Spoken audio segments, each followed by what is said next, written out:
Hi, everybody. It's Dennis Daly, welcoming you to All Week Theater. Every week I take a classic old-time radio episode, cut it up into 5 pieces, and present it for your convenient listening pleasure. And this time around, something so special, it's going to take 2 weeks to present it. The LUX Radio Theater ran for more than 20 years. For 11 of those years, Cecil B. DeMille was the host. It brought back great motion pictures, and most of the time, the original stars starred in the radio adaptation.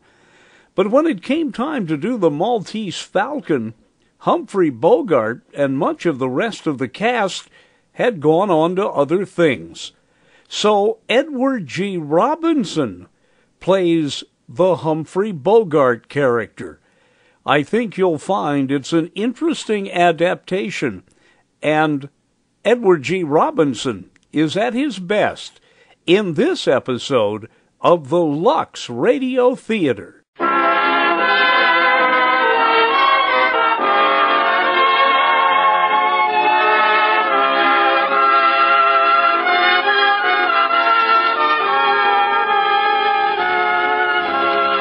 The LUX Radio Theater brings you Edward G. Robinson, Gail Patrick, and Laird Cregar in The Maltese Falcon. Ladies and gentlemen, your producer, Mr. Cecil B. DeMille.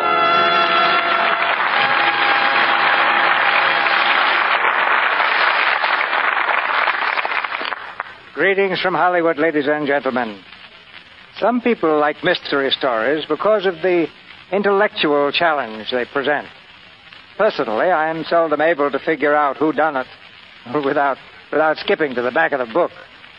But give me a good detective story, and like presidents, bankers, housewives, and chorus girls the country over, I find that my own troubles hold up their tents like the Arabs and silently steal away.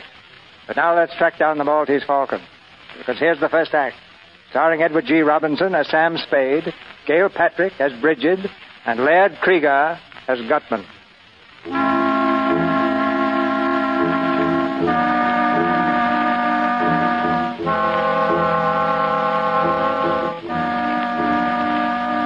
At 2 o'clock in the morning, the city of San Francisco lies sleeping under a blanket of fog.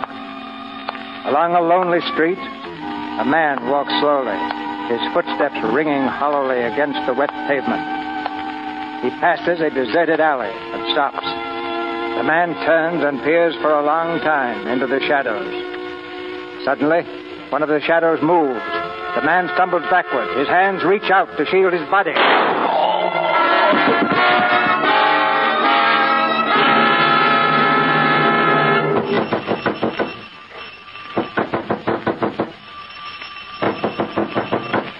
All right, Spade, open up. We know you're in there, Spade. Come on. Who is it? Dundee and Polehouse. Want to speak to you. Come in, Lieutenant. Nice time to make a call. Yeah. 4 in the morning. Or did your watch stop? We don't have any hours on the force, Spade. Got a couple of questions to ask you. Sure. Hi, Tom. Hello, Sam. What do you know about this killing, Spade? Very little. Archie was your partner, wasn't he? That's right. Spade and Archie, private detective. I guess you'll have to change that name. Yeah. From now on, it's just Sam Spade. Yeah. You don't seem very broken up over this, Spade. Miles Archie gets shot dead 2 hours ago, and you toss it off like a scotch and soda. Oh, excuse me. Will you have one, Lieutenant? No, I won't. Okay. Mind if I have one, Lieutenant? No. You don't like me, do you, Dandy? I don't like any cops who aren't on the force. I asked you what you knew about Miles Archie getting killed. Well, once again, very little. Your boys called me at 10 after 2. I understand they found a Webley automatic in the alley with 1 bullet out of it. Yeah. Was Archie out on a job last night? Well, sure. He was supposed to be tailing a fellow named Floyd Thursby. Thursby? What for? Come on, Spade. What for? We were trying to find out where he lived. Spade, suppose you answer once without thinking so hard. I don't like this, Dundee. What are you sucking around for? Tell me to get out. I asked you why you were tailing Thursby. I wasn't. Miles was. For the swell reason that we had a client who was paying good United States money to have him tailed. Who's the client? Well, I'm sorry. I can't tell you that. Be reasonable, Sam. Give us a chance. How can we turn up anything on Miles' killing if you won't tell us what you've got? Okay. It was a girl who wanted us to tail Thursday. What girl? Came into the office yesterday afternoon. I didn't know who she was. Effie announced her about 3 o'clock. Said there was a girl to see me, a girl named Wanda.